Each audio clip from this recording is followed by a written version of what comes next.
बोले बच्चा बरमान, बोले महाराज साहब हमारी भुजाओं में बल दे दो और आप हमारी नगरी की रक्षा करो। भगवान ने भुजाओं में बल दे दिया, पर ये लड़ने के लिए ढूंढता है कोई इसके बल का योद्धा नहीं मिल रहा है। तो भगवान शंकर के पास गया, बोले महाराज बल तो मिल गया, बल तो भुजाओं में है, पर लड़ने वाला कोई नहीं मिल रहा है। भगवान शंकर हंसे, झंडा दिया, बोले मूर्ख ले जा इसको अपने घर के अट्टारी पर लगा देना। जिस दिन ये झंडा झुक गया उसी दिन तुम्हारे बराबर का योद्धा तुम्हारे सामने खड़ा होगा। अब देखो इसकी बुद्धि मारी गई है, चिल्लाने लगी।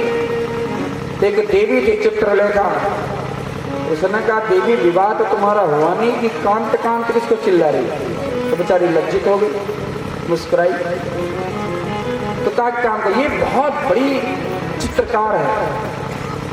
इसने कहा कि तू वो पुरुष कैसा था तुम बताओ, तो अगर इस धरा पर कहीं भी होगा मैं उसको लाकर तुम्हें दूंगी। तो ये बताने लगी और चित्र बनाने लगी। वो यहाँ पर लिखा है दैत्य विद्याधरां यक्षान मनोजास्य था। भगवान श्री कृष्ण ने प्रणाम किया, बाबा आप यहाँ कहाँ से आ गए। बोले महाराज क्या बताऊं प्रभु, मैंने इसकी नगरी की रक्षा का वचन दे रखा है। तो भगवान ने कहा काम करो, अपने चेला को बोलो हमारे पौत्र और पुत्र वधू को हमें सौंपे। भगवान शंकर ने कहा भैया दे दे, ब्याह तो तुझे करना ही है, दे दे। बाणासुर ने कहा ना दूंगा तो नहीं। अड़ गया। अब तो दोनों में युद्ध होने लगा। भगवान श्री कृष्ण और भगवान शंकर में युद्ध हुआ है। यहाँ पर लिखा है, यहाँ पर ब्रह्मास्त्र भी चला, वायुस्त्र अस्त्र चला, आग्नेयास्त्र चला, पर्वतास्त्र चला, ऐसे से महान। पर हारने वाला कोई है नहीं, दोनों ब्रह्म है। तो भगवान श्री कृष्ण ने एक जम्हाई अस्त्र चला दिया। अब भगवान श्री को आने लगी नींद और भगवान श्री कृष्ण इसकी नगरी में पहुंच गए। बाणासुर की भुजाओं को पेड़ के डाल की भांति काटने लगे। तब भगवान शंकर स्तुति करने लगे, कहा प्रभु माफ कर दो, चेला मेरा है, मैंने वचन दे रखा है। भगवान ने कहा मैं बाबा मैं तुम्हारे ही वरदान का अनुमोदन कर रहा हूँ, क्योंकि ये भुजाएं इसके लिए भार रूप हैं, इसलिए भुजाओं को मैं काट रहा हूँ। भगवान श्री कृष्ण ने कहा कि देखो बाबा मैं इसका वध नहीं कर सकता, क्योंकि ये प्रहलाद का नाती है। गीता में तो उसके कई वंश तक कोई देवता छू नहीं सकता है। भगवान विष्णु ने वरदान दे रखा है प्रहलाद को कि आज के बाद तुम्हारे वंश में मैं किसी का वध नहीं करूंगा। जब हिरण्याकश्यप का वध हुआ था, नरसिंह भगवान ने प्रहलाद की भक्ति से द्रवित होकर के बोला था कि मैं आज के बाद कभी भी तुम्हारे वंश में किसी का वध भगवान श्री कृष्ण को बताया।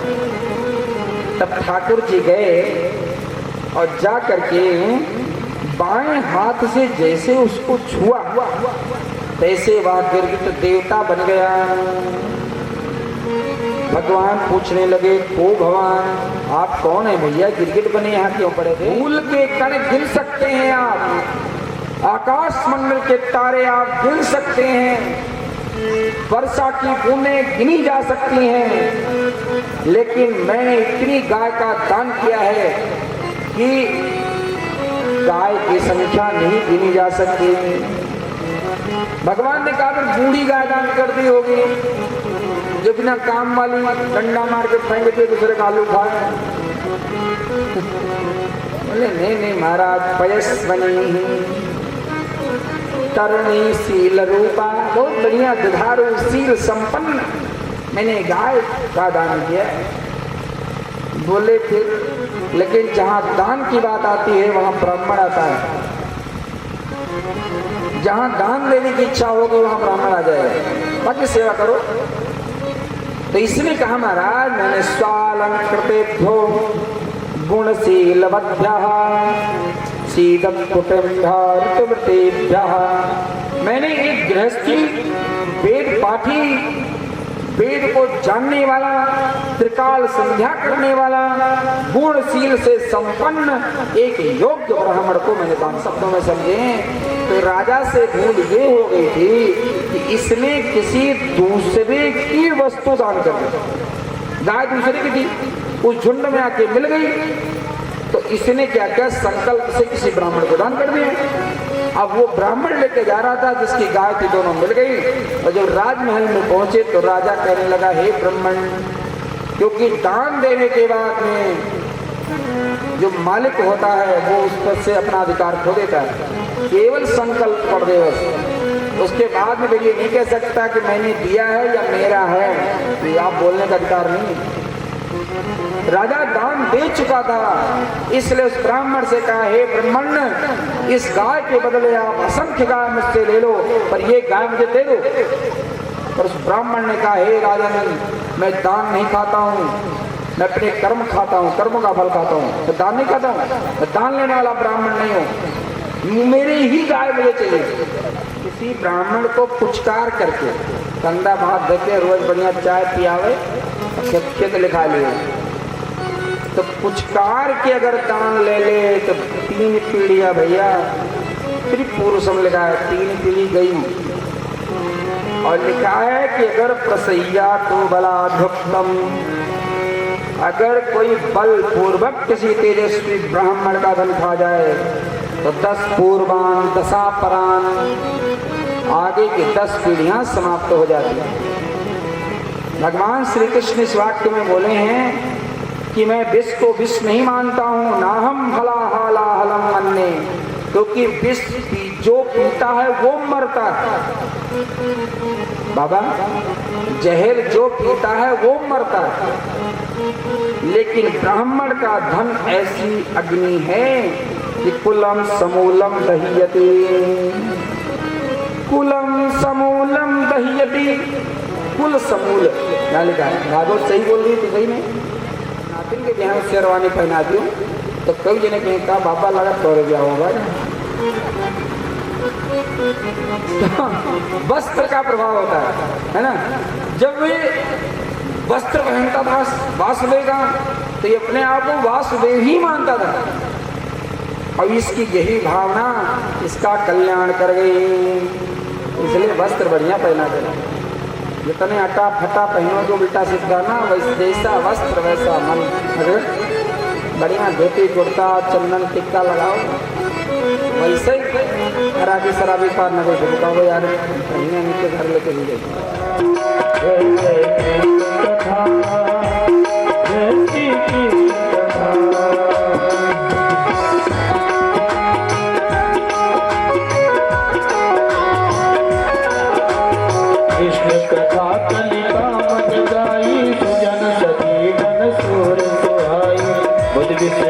सकल जन रंजन कृष्ण कथा चल चल सभी भंजन, तेरा परमार्थ बन जाए, तेरा परमार्थ बन जाए, श्री हरि की कथा, जय जय कृष्ण कथा। भागवत भगवान की जय। देवर्षि नारद शीघ्रता से खड़े हुए। पर्यंकता सकल धर्म विदाम वरिष्ठा, सकल धर्म के श्रेष्ठ भगवान श्री कृष्ण कहते हैं, ठाकुर जी जल्दी से खड़े हुए, एकदम खड़े हुए तुरंत। अब खड़े होकर के नारद जी को गले से लगाया। तस्यावनज्ज चरणों में बैठ गए, चरण धुले, उसको पिया, कहते हैं यहाँ लिखा है, और छिड़काव किया। अब खूब आतिथ्य सत्कार किया। दोनों जने छोटे छोटे बच्चों को खिला रहे थे। कहीं इतिहास पुराणा ने, कहीं की भगवान ब्राह्मणों से मंगलिक कथा सुन रहे थे। अब आपको मैं क्या बताऊं, एक कहीं हंसंतम, कहीं हंस रहे थे, कहीं हंसा रहे थे। 16,108 रानियों के महल में प्रभु गए और हर महल में भगवान का दर्शन नारद जी ने दिया। अब तो ये सब करके संध्या एन विज्ञाता, संध्या एन उपासिता, जीवमानो भवे क्षुद्र। जो ब्राह्मण प्रातः काल नहीं उठता, संध्या नहीं करता, वो जीता जी क्या बताइए लिखा है? वो सब मैं नहीं बोलूंगा, नहीं कहूँगी पंडित जी बेकार के आदमी है। इसलिए मैं आपको सही बताऊँ, यहाँ पर लिखा है कि ब्राह्मण को प्रातः काल जरूर उठना चाहिए। स्वाकाले सेविता समझाई, भगवान श्री कृष्ण ने उनको समझाया प्रातः काल ब्राह्मण को जल्दी उठना ही चाहिए।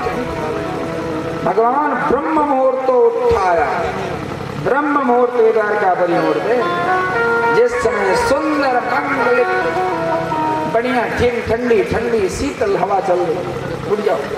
भगवान उठे, भगवान उठते हैं और सबसे पहले अपने माता पिता को प्रणाम करते हैं। प्रातः काल उठ के रघुनाथ, प्रातः काल उठ के रघुनाथ, मात पिता गुरु नाम। राजस्व यज्ञ भी पूरा हो जाएगा और जरासंध का वध भी हो जाएगा। भगवान को ये बात समझ में आ गई। ठाकुर जी पहुंचे हैं हस्तिनापुर। महाराज युधिष्ठिर ने अपने शीश रख दिए, कहा प्रभु यज्ञ करना चाहता हूँ। भगवान ने कहा करो, दिक्कत कहाँ है। 10 दिशाओं में सेना भेजी गई है कि ये चाहे कोई भी हो, लेकिन आए तो हमारे यहाँ ब्राह्मण बन के ही है ना, इसलिए कोई भी हो जीवता ब्राह्मणार्थाया को वन्नो छत्र वंदना। वो क्षत्रिय का जीवन धिक्कार है जो ब्राह्मणों के लिए कुछ कर नहीं सकते है। बार बार पटकते हैं, बहुत बार पटक पटक करके, लेकिन बार बार ये जुड़ जाता है। लेकिन को लगा मरने वाला नहीं है, प्रभु के चरणों में गिर पड़ा। भगवान से कहा प्रभु रात्रि में निकल लो, ये हमें मार डालेगा, मैं जीत सकता ही नहीं। तो भगवान ने कहा भैया तुम भीम बोल रहे हो, तुम्हारे अंदर 10,000 हाथियों का, असंख्य हाथियों का बल है। भीम ने कहा बल होगा प्रभु, मैं जीतूंगा नहीं से। तब भगवान ने कहा भैया जब लड़ते हो तो जब पटकते हो तो हम भी तो ताली बजाते हैं, तो कम से कम हमारी तरफ तो देख लिया करो। आज भीम जब लड़ता है तो बार बार भगवान को देखता है। तब भगवान ने युक्ति से जरासंध नाम के दैत्य का वध करवाया, शंख ध्वनि किया, हस्तिनापुर में यज्ञ प्रारंभ हुआ, अनेक ब्राह्मणों का वर्ण किया गया और भाई इसमें पूछा गया कौन कौन क्या क्या सेवा कर सकता है। एक रोटी खाएगा और दूसरों को एक ही सोचे लगा, एक दूसरा मांग लेगा तो सोचेगा भला खाता है भाई ये तो। इसलिए भीम को ही उसने, भीम ने कहा रसोइया काम हमारा, सबने सेवा ले ली। भगवान ने कहा कुछ काम हमारे लिए भी तो छोड़ो भाई। और सब लोग दूसरे का मुख देख रहे, काम तो कोई बचा नहीं रहे। तो भगवान ने कहा भैया जितने ब्राह्मण इस यज्ञ में भोजन करेंगे और ब्राह्मणों की पत्तल में उठाऊंगा। भागवत भगवान की जय। ब्रह्म कर्म स्वभावजम, ये ब्राह्मण का स्वभाव होना चाहिए। सम दमः तपः शौचम, पवित्रता। सम दमः तपः शौचम, ज्ञान विज्ञान आस्तिक्यम, ज्ञानी होना चाहिए और विज्ञानी भी होना चाहिए। आस्तिक्यम ब्रह्म कर्म स्वभावजम, ब्राह्मण के बारे में बोला। ब्राह्मण के अंदर सम दम तप त्याग पवित्रता अनिवार्य है।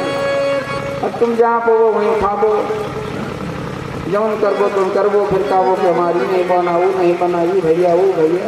अरे ब्राह्मण के सामने कौन टिकने वाला है।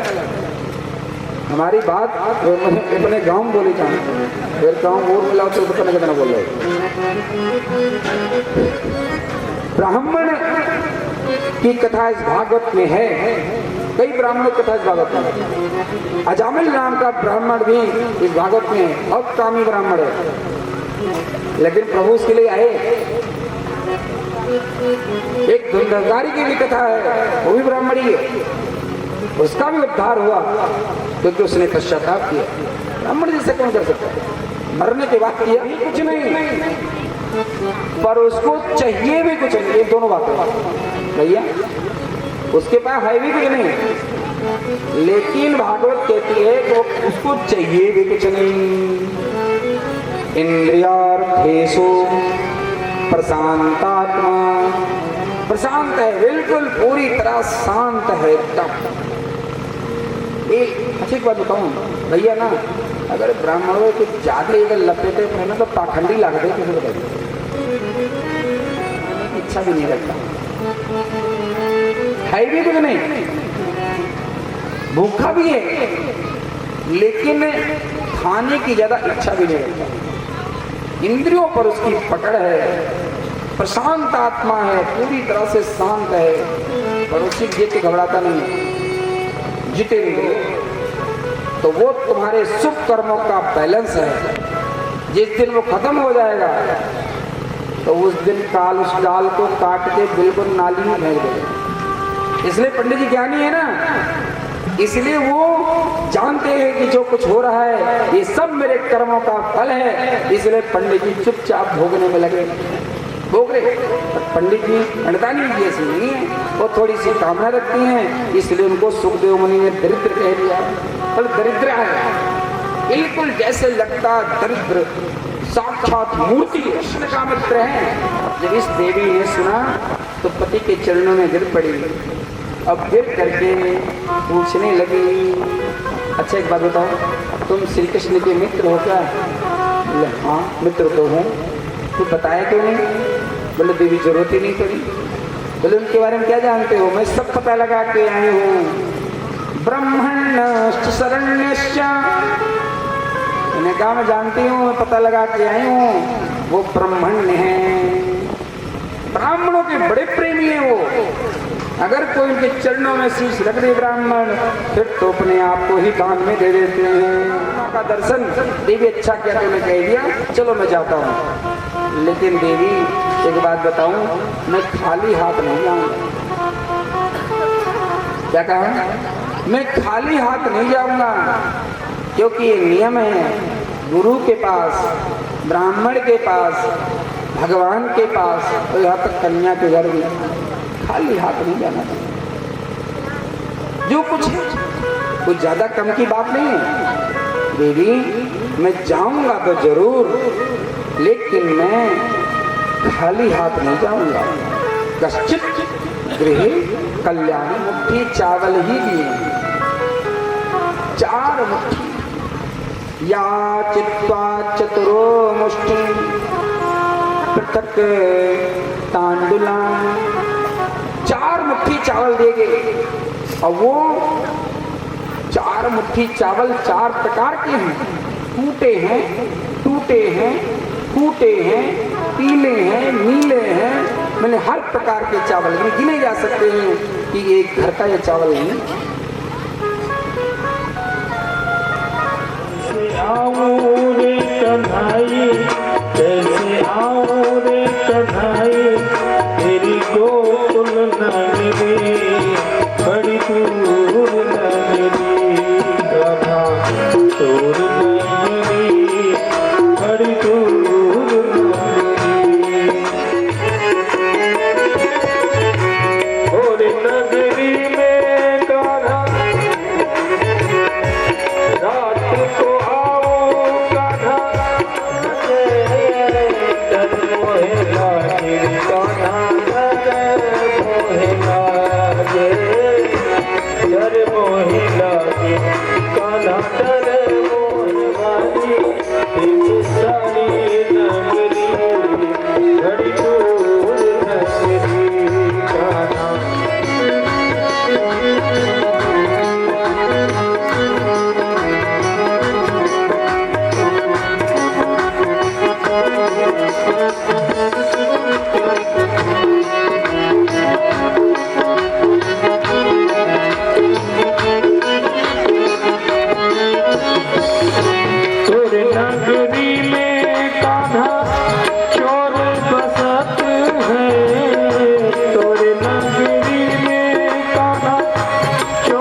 के पोटली में लपेट करके और अपने स्वामी को दिया।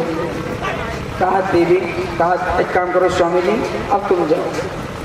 बोले अपने पति के स्वभाव को जानती है, ये मांगेंगे नहीं, इसलिए बोल पड़ी। बोले देवी मैं कुछ कहूँगा नहीं। बोले कुछ मत कहना, जब ज्यादा पूछें तो एक बात कह देना, 1 मास 2 पाठ में इतनी बात कह देना बस। मैं ये स्वामी में आपके चरणों में गिरते इतनी बात कह देना, 1 मास 2 पाठ में 2 एकादशी होए, सो प्रभु दीन दयाल ने नित्य प्रतिदिन ही होए। इतना कह देना कि प्रभु महीने में 2 एकादशी होती है, लेकिन इस दास के यहाँ तो रोजे एकादशी है। गाते चले मुख में हरे कृष्ण रामा। सनकादियों को रोका था, वो भगवान के पार्षदों ने 3 साल 3 जन्म के लिए राक्षस बने हैं। दीन दिखा कभी गाना गाते बोले, वो बिल्कुल यहाँ से नहीं होता है। कहते हैं यहाँ तो भागवत तेरी नाना, ये सुदामा सीधा अंदर रुक्मणी के महल में ही पहुंचा। और ठाकुर जी वहां पर बैठे थे, तम बिलोक के चो दूरा, दूर से देखा ठाकुर जी चल पड़े, चप्पल पैर में एक दूसरी है ही नहीं। दूर से देखा तो कहा चप्पल दादा पैर में रहा, ऐसा नहीं। दौड़े अंतःपुर की नर नारियां सोचने लगी, हे भगवान इतना खास व्यक्ति कौन सा आ गया, इतना व्यक्ति खास कौन सा आया। ठाकुर जी पहुंचे और सुदामा को देखा तो भैया ठाकुर जी ने हृदय से लगाया, बिल्कुल छाती से चपका लिया, तो कृष्ण है ना सूखे हुए एकदम छाती से चिपका लिया और ले जा करके सिंहासन पर बैठाया। नरोत्तम दास जी कहता थे, ऐसा नहीं है, उनके कवि हैं, शीस पगा न जगतन पे, शीस पगा न जगतन पे, प्रभु जानी को आई बसे के ही ग्राम।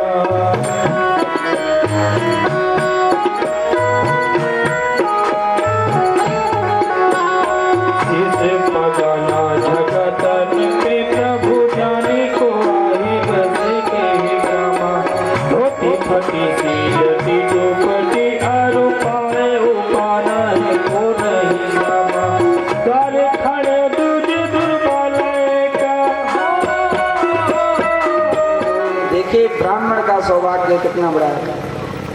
ठाकुर जी ने लक्ष्मी के पलंग पर कोई सो सकता है? अब तक किसी की हिम्मत हुई है? ठाकुर जी ने उठाया, लक्ष्मी पलंग पर लेटाया, चरणों में बैठ गए। रुक्मणी भागी भागी गई, कल स्वर्ण कलश में जल लाने में लेट हुई और इतने चरण अश्रुबिंद गिरे प्रभु के नेत्रों से, उस ब्राह्मण के चरण खुले। भगवान ने उसको पिया है। छिड़काव द्वारकापुरी में हुआ है। नर नारियां सोच रही प्रभु हमको मिलेगा कि नहीं मिलेगा। ये सोचो आप, एक नारी, भगवान ने कहा भैया क्या बताऊं, विवाह ऐसे हो गया। यहाँ ये स्थिति लिखी हुई इस भागवत के अंदर में, ठाकुर जी ने इस ब्राह्मण को इतना सम्मान दिया है कि अंतःपुर के नर नारी विस्मित होते हैं। ऐसा इस ब्राह्मण ने कौन सा पुण्य किया होगा भैया कि आज प्रभु इसके चरणों में अपने आप को भी उसने समर्पित कर दिया, अपने आप को चरणों में डाल रखा है। तो वो क्या चीज का है, वो देना चाहता है, लेकिन देने के लिए कोई बहाना चाहिए। इसलिए बार बार प्रभु कहते हैं, हे श्यामा अगर तुम्हारे पास कुछ है तो मुझे दे दो। हे श्यामा तुम चिंता मत करो, शर्म बिल्कुल मत करो, कोई बात नहीं। पत्रम पुष्पम फलम तोयम यो मे भक्त्या प्रयच्छति। हे श्यामा प्रेम से जो तुम चाहते हो लाए हो वो मैं दे दो। लेकिन बार बार भगवान के मांगने पर ये ब्राह्मण देने को तैयार नहीं है, देने को तैयार नहीं हुआ। पोटली कांख में दबाया है, इसको बिल्कुल छिपाए से बैठा है चुपके से। लेकिन प्रभु भी ने इससे आज लेने हैं। ठाकुर जी ने पकड़ी पोटली को खींचा, बोले ये क्या दबा रखा तूने इसमें, ये मित्र है ना, खींच लिया पोटली को। और जब प्रभु ने उस चावल को देखा रोने लगे। सुना इतना सुंदर चावल, इतनी, अरे इतना प्रेम प्रभु ने उस चावल पर लुटाया। अब उसका भोग ही लगाने लगी। एक मुट्ठी चावल मुखमंडल में डाला तो इस सुदामा के झोले में ब्रह्मांड के एक लोक का सुख दे दिया।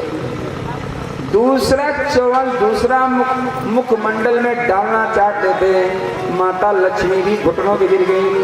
देखिए माता लक्ष्मी भी घुटनों में आ गई।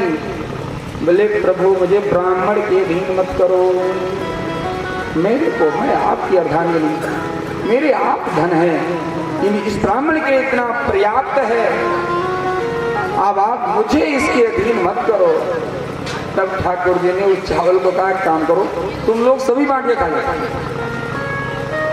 अब प्रभु ये कहते हैं, यहाँ पर लिखा है, ये ब्राह्मण उस राजमहल में बढ़िया सोया, तुम्हें ना उसको लेके मत जाना।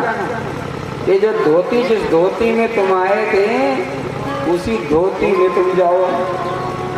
यहाँ का एक चंदन का टिक्का भी लेके मत जाना तुम। जो लिया था प्रभु ने, जो उपहार में दिया था वो भी नहीं लिया। लेकिन ये कहता है क्वाहं दरिद्रः पापीयान क्वा कृष्णः श्रीनिकेतनः। कहाँ मैं पापी, कहाँ मैं दरिद्र, अब कहाँ वो श्री कृष्ण निकेतन, लक्ष्मी निकेतन। लेकिन प्रभु ने हमें भुजाओं में कैसे भरा था चुकी है। अब वहाँ कोई गरीब नहीं रहा। जो चावल जिसने दिया था उसके सहित पत्नी सब नगरी स्वर्ण, इसकी पत्नी सुशीला, ये भी अभी वो लाठी लिए बेचारी, वो भी फटी दुपटी बैठी है। दास दासियां घूम रही हैं, लेकिन अपने स्वामी का इंतजार कर रही है कि मेरे स्वामी आवे तो फिर जरा मैं सजी। जब ये पहुंचा, कहते हैं कि जब ये पहुंचा भैया गेट पर, तो ये देख करके सोच रहे ये मेरी मकान है क्या, मेरी कुटिया कहाँ चली गई। इतने में सुशीला बाहर निकली, पति के चरणों में गिरी, कहा स्वामी ये सब आपका है, ये मेरा? हाँ।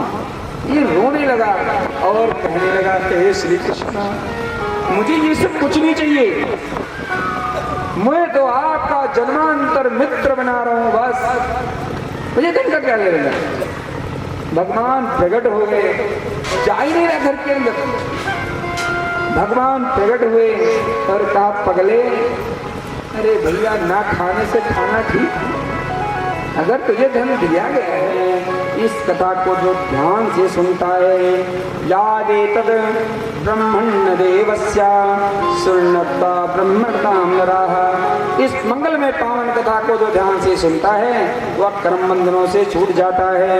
बोले भागवत भगवान की जय। सूर्य दत्तात्रेय नाम का चरित्र भी सुनाया गया है।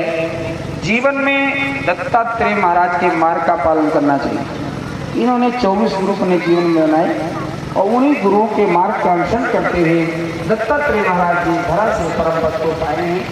उद्धव चरित्र के बारे में बताया गया। उद्धव जी भगवान के खड़ाऊ लेकर के पत्रिका आश्रम के आप ज्ञान में इतने समझ रहे हैं, ज़्यादा समझने की जरूरत नहीं है, इतना समझ लो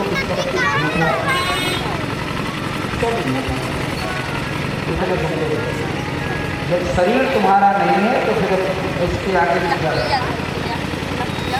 इससे ज़्यादा समझाने की जरूरत नहीं, इतना समझ लो कि शरीर ही जो तुम्हारा नहीं है वो प्रतिष्ठा है।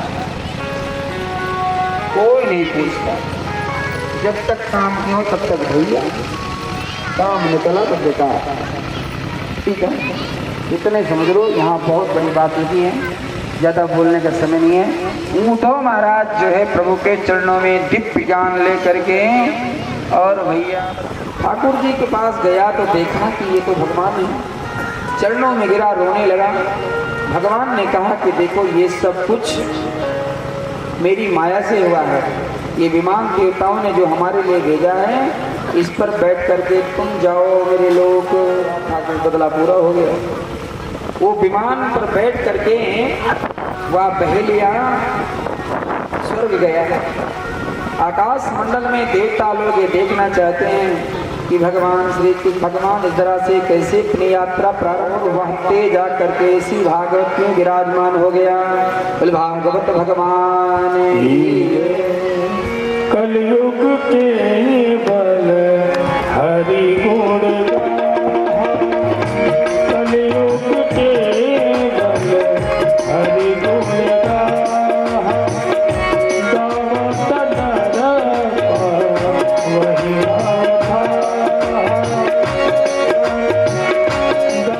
मर जाओगे। तुम्हारे अंदर ऐसा ज्ञान कहां से आ गया, क्योंकि तुम पैदा ही कब हुए। अरे शरीर पैदा होता है, शरीर बढ़ता है, शरीर घटता है, शरीर बूढ़ा होता है, शरीर का मान होता है, शरीर का अपमान होता है, आत्मा को इससे कोई लेना देना की। नाम संकीर्तनम जस्य सर्व पाप प्रणाशनम प्रणामो दुख समनस्तम नमामि हरिं परम। बोल भागवत भगवान की जय। पापियों को आपसे है आरती, श्री भागवत भगवान की है आरती। पापियों को आपसे है आरती।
और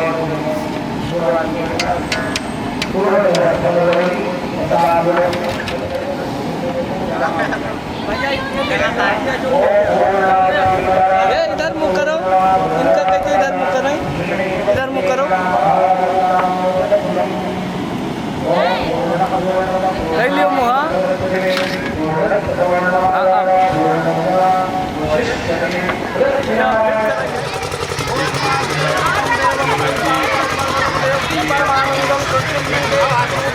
कांताकारं भुजगशयनं पद्मं सुरेशं विश्वाधारं जगत्सर्वं देवं स्वामिनं लक्ष्मीकान्तं कमलनयनं योगिनीं वन्दे विष्णुभवभयहारं सर्वलोकाधो विष्णु भगवान की जय। सर्वभ्यो मूलेभ्यो स्वाहा। जगदीश भगवान की जय।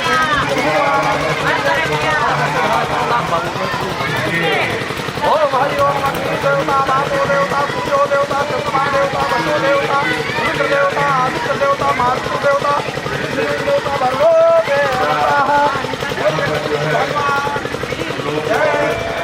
इसके द्वारा सुनाई जाएगी। तो उन्होंने इसके लिए चयन किया लव कुश का। तो इस लव कुश ने इस कथा को सर्वप्रथम जो है वही जंगल में सुनाने का आयोजन किया गया। और लव कुश ने कथा उपाचार्य जी से निवेदन है थोड़ा अच्छा पुष्प जो है उपलब्ध करा दें। लाला जी को भी थोड़ा सा बुला लें 2 मिनट के लिए। संगीत भाइयों को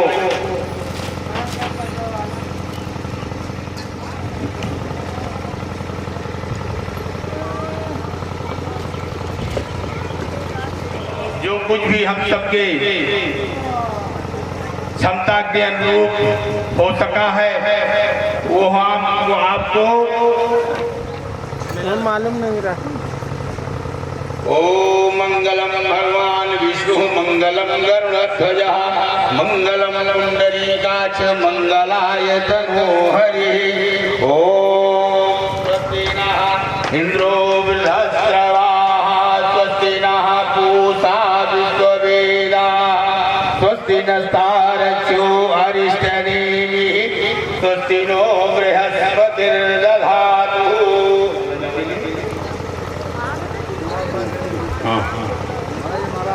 भैया किधर आवाज हो?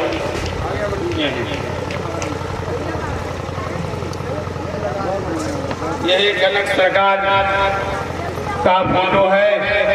भैया को समर्पित करते हुए इन्हें सम्मान करने की कृपा करें। इसी क्रम में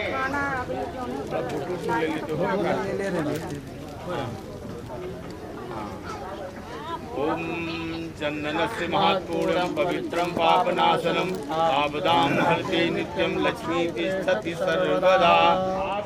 आपका पारिश्रमिक भी बहुत उचित नहीं मिला है, लेकिन उसके बावजूद भी आपने पूरी जान लगा दी है इस कार्यक्रम के लिए। और कुछ तो नहीं दे सकते, लेकिन मंच के माध्यम से आपको इस व्यासपीठ की तरफ से आपने बड़ा प्रयास किया है इस कार्यक्रम में। इसकी कामयाबी के लिए रात दिन दौड़ करके पूरा जी जान लगा करके इन्होंने आज 6 महीने से बराबर लुधियाना से छोई से लुधियाना बार बार आना जाना। ये समझ लीजिए इस कार्यक्रम की जैसे पूरे भवन की नींव में ईंट होती है उसी तरीके से थी। इन्होंने बड़ा परिश्रम किया है, इसलिए इनको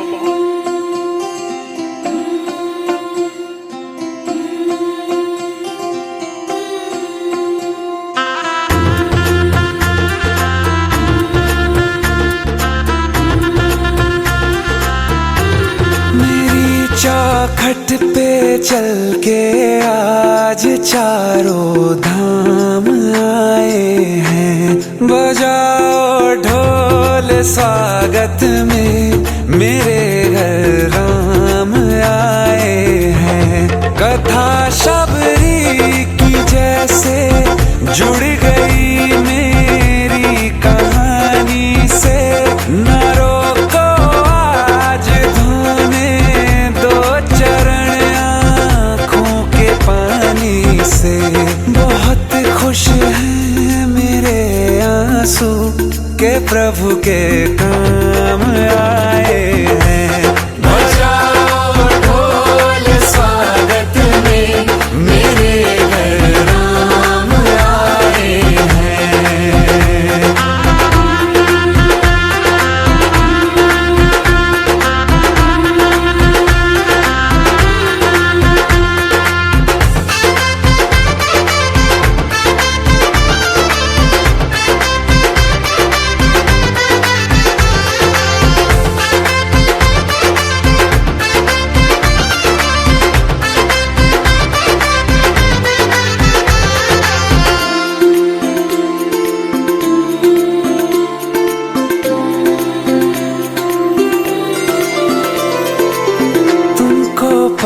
के क्या पाया है, सृष्टि के कण कण से पूछो।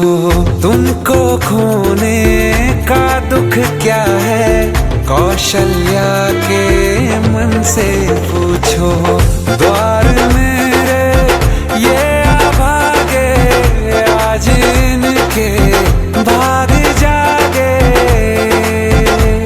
बड़ी लंबी इंतजारी हुई रघुबर तुम्हारी, तब आई है सवारी। संदेश से आज खुशियों के हमारे नाम आए हैं। बजाओ ढोल स्वागत।